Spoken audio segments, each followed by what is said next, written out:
여러분 안녕하십니까? 법과사회 강의 제6강을 시작하도록 하겠습니다. 우리는 지난 시간 제5강부터 법사회학의 기본 주제, 대표적인 주제인 사법과정에 대해서 알아보고 있습니다. 그래서 지난 시간에는 분쟁 처리와 소송 이렇게 해서 분쟁 처리의 일반론으로서 다양한 분쟁 처리 유형에 대해서 살펴보았죠.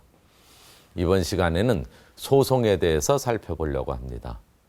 그러니까 우리가 분쟁 처리와 소송이라는 큰 주제를 가지고 제일 먼저 일반론을 지난 시간에 했고, 이번 시간에는 소송에 대해서 살펴볼 것이고요. 그 다음에 다음 시간에는 소송 외적 분쟁 처리 유형에 대해서 살펴보고자 합니다. 여러분들 소송은 일반 실정법학을 공부하는 법학도에게 가장 가깝고 또 친밀한 그러한 분쟁 처리 유형이겠죠. 그러면 이 소송이라고 하는 분쟁 처리 유형을 법사회학에서는 어떻게 연구하고 있는가를 이번 시간에 여러분들은 잘 보실 거라 생각됩니다. 이번 시간에도 우리 교재의 공동 저자이신 동국대학교 김도영 교수님을 모시고 함께 강의를 진행하도록 하겠습니다. 김 교수님 안녕하십니까? 안녕하십니까? 김 교수님, 먼저 우리가 이번 시간 소송에 대한 강의, 소송에 대한 법사학적 분석을 들어가기 전에 소송이라고 하는 분쟁 처리 유형이 이 법사의학 탐구에서 어떤 의미를 갖는지 간단히 소개를 해 주시죠. 예, 우리가 지난 시간에 분쟁 처리의 다양한 양상들에 대해서 살펴봤습니다만은 거기서 소송이라고 하는 것은 중립적인 제3자가 개입을 해서 어떤 강제적인 결정을 내려주고 그 결정에 대해서 또 강제적인 집행을 해주는 그러한 분쟁 처리 유형을 소송이라고 불렀습니다. 이러한 소송은 어느 정도 사회가 계층적으로 분화된 지배자와 피지배자 정도 계층적으로 분화된 사회가 존재해야만 그 중립적인 제3자, 즉 권력자 혹은 권위자가 등장을 해서 소송의 제3자 역할을 하게 되는 것이죠. 따라서 오늘날 우리가 소송이라고 하면 뭐 법원, 판사를 연상합니다만은 굳이 거기까지 상정할 필요 없이 추장이나 족장과 같은 권위자가 등장을 하면은 소송이라고 말을 할 수 있겠습니다. 예, 우리 김 교수님께서 이제 소송에 대한 일반적인 여러분들이 생각한 것보다는 좀 폭넓은 이런 소개를 해 주셨죠. 여러분들은 소송에 대해서 가장 이제 친밀하게 느끼고 또 법학도이기 때문에 소송이라고 하는 분쟁 처리 유형에 대해서 가장 조금 친근하게 느낄 거다 이렇게 생각을 할 것입니다. 그래서 법사회학에서 소송에 관해서 탐구를 한다고 그럴 때 그 주제는 아주 다양하게 있을 수 있죠. 아주 큰 차원에서 소송의 그 정체성을 밝히고 소송의 역사적인 의미를 살펴보는 것부터 시작해서 구체적으로 소송 과정에서의 그 내용들을 분석하는 그러한 경험적 분석까지 다양한 주제가 있을 수 있겠죠. 그런데 이번 시간에는 우리가 주로 다룰 내용은 소송과 관련되는 일반 사람들 또 국민들의 어떤 태도 또 인식 또 선호도 그것과 관련되는 주제를 중심으로 한번 다뤄보려고 합니다. 그래서 그러니까 소송에 대한 법사학적 탐구지만 주로 이제 소송에 대한 태도와 인식과 또 선호도 또 깊이 이런 여러 가지 내용들을 중심으로 한번 살펴보려고 합니다. 그러면 이제 일단 여러분들을 어떤 생각이 들까요? 소송에 대해서 사람들은 어떻게 생각할까요?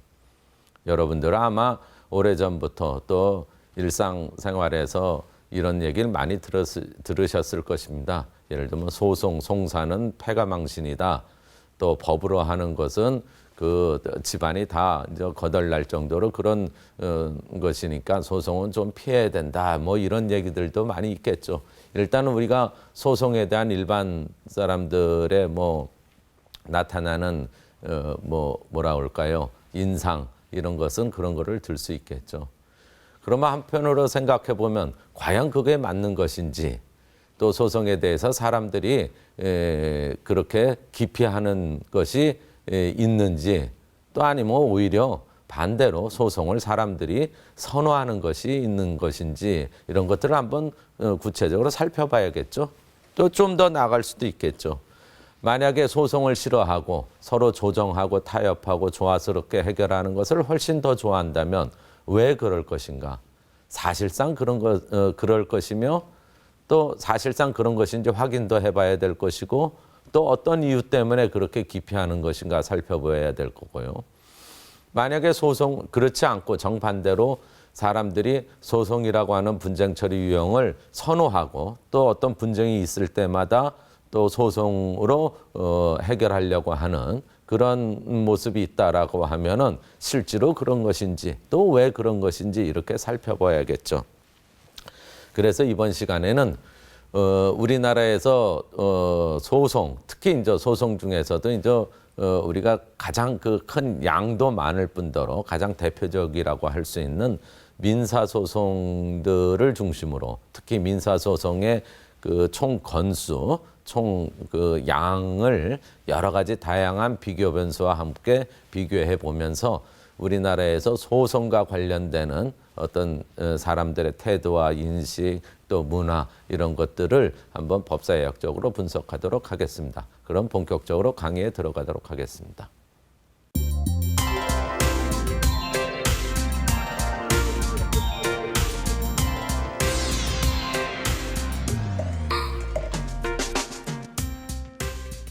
제일 먼저 소송에 대해서 법사회학적으로 분석한다고 할 때 소송에 대한 어떤 개념 규정, 그것도 이제 법사회학적인 개념 규정을 한번 해볼 필요가 있죠. 소송이라고 하는 것은 일반 실정법에서 볼 때는 분쟁이 발생하고 그것을 법적으로 즉 국가의 공권력을 근거로 해서 그 분쟁의 당사자들에게 그 분쟁의 원인을 찾아서 기준을 적용해서 또 올바른 판결을 해나가는 것이 일반적인 소송의 형태일 텐데요. 소송이라고 하는 걸 법사회학적으로 어떻게 정의를 해야 될 것인가, 이 부분들에 대해서 먼저 생각을 해야겠죠. 일단 제가 먼저 말씀드린 대로 소송이라고 하는 것은 일단 이렇게 생각할 수 있어요. 국가기관 또는 아니면 공기관의 어떤 강제력에 의존하는 분쟁 처리 유형이다, 이렇게 일단은 생각할 수 있을 것입니다. 그런데 사실은 소송이라고 하는 것이 반드시 국가기관, 공기관 이런 것들을 전제해야 되는 것이냐, 이거는 조금 우리가 고민해 볼 필요가 있습니다. 우리가 지난 시간에 분쟁 처리 유형을 여러 가지를 이제 다양하게 살펴보면서 소송이라고 하는 것은 어느 유형에 속해 있었죠? 그렇습니다. 제3제 개입이라고 하는 분쟁 처리 유형에 속해 있었습니다. 그러면 제3자 개입이라고 하는 그 분쟁 처리 유형의 특징으로서 양 당사자에게 동일한 거리에 있는 그 이등병 삼각형의 구조라고 그랬죠. 동일한 거리에 있는 어떤 결정 권한이나 강제 권한 뭐 그것의 뭐 여러 유무에 따라서 일정 거리에 있는 그 제3자에 의해서 그 분쟁 처리를 해 나가는 그러한 분쟁 처리 유형이다, 이렇게 얘기했었죠. 그렇다면 반드시 그것이 국가기관 또는 공기관을 전제하지 않아도 그 오래전부터는 소송의 모습과 거의 비슷한, 원리와 비슷한 다양한 소송의 형태도 있지 않았을까, 이렇게 생각도 할 수 있을 것입니다. 그렇다면 일단 우리가 소송이라고 할 때 조금 협소하게 지금과 같이 어떤 사법부라고 하는 국가기관이라고 하는 것이 딱 존재하고 그 다음에 그것을 통한 분쟁 처리 유형이다, 강제력을 가진 분쟁 처리 유형이다, 이렇게만 보지 않고 좀 더 넓게 소송을 바라보는 것이 어떨까, 이런 생각이 듭니다.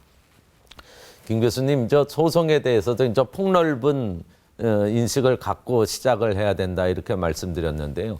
그러면 현대사회 말고 원시 시대 때나 또는 뭐 아주 전통 사회에서도 소송과 관련되는, 소송과 비견할 수 있는 어떤 그런 분쟁 처리 유형들도 있지 않았을까요? 어떻게 전개됐을까요? 예. 아마 그 가장 시원적인 형태의 소송, 글쎄요, 소송이라고 말하기는 좀 힘듭니다만은, 왜냐하면 아주 원시적인 무리 사회의 예를 제가 하나 들어드릴 텐데요. 이 에스키모 사람들은 이제 스스로를 이누이트라고 부릅니다. 이누이트 사람들의 분쟁 처리 방식을 하나 예를 들어서 말씀을 드려보겠습니다. 그 에스키모 이누이트들 사이에 분쟁이 발생하면은 한쪽 당사자가 이제 아침에 해가 뜨면은 마을에 이제 중앙에 넓은 그 공터가 있습니다. 광장이 있는데 여기에 자기와 자기 친구들, 친척들 모두 끌어모아서 광장의 한 켠에 서서 노래를 부르기 시작을 합니다. 그 노래라고 하는 것은 전통적으로 내려오는 민요에다가 가사를 자기가 지어서 붙여서 노래를 부르는 것이죠. 그 노래의 가사는 이제 소송의 상대방, 분쟁의 상대방에 대해서 상대방을 비난하고 상대방이 나한테 했던 모든 그런 잘못된 행동들을 이제 고발하는 그런 내용으로 이루어져 있습니다. 그렇게 해서 노래를 부르면은 분쟁의 상대방도 역시 자기가 아는 친척들, 친구들을 또 끌어모아서 그 광장의 다른 편에 서서 또 역시 개사곡을 부르게 되는 것이죠. 이렇게 서로 이제 노래를 부르는 이런 노래 경연이 노래 결투라고 합니다만은 노래 결투가 이제 온종일 이루어지게 되고 그 과정에서 온 마을 사람들이 이 광장에 모여서 노래를 듣고 노래를 잘하고 또 상대방에 대해서 아주 비난 어린 그런 독서를 퍼부은 사람에게 환호를 보내고 박수를 보내고 그렇지 못하고 노래도 못하고 마음에 들지 않는 그런 편에 대해서는 또 비난도 보내고 하면서 반응을 하는 것이죠. 이러한 반응의 결과에 따라서 이 노래 결투의 승자와 패자가 정해지게 됩니다. 물론 뭐 승자가 되었다고 해서 손해배상을 받는다든가 강제적으로 집행을 한다든가 할 수가 없죠.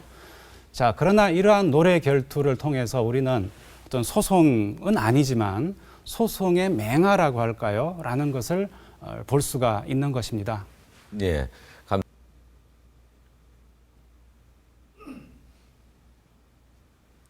예, 그렇습니다.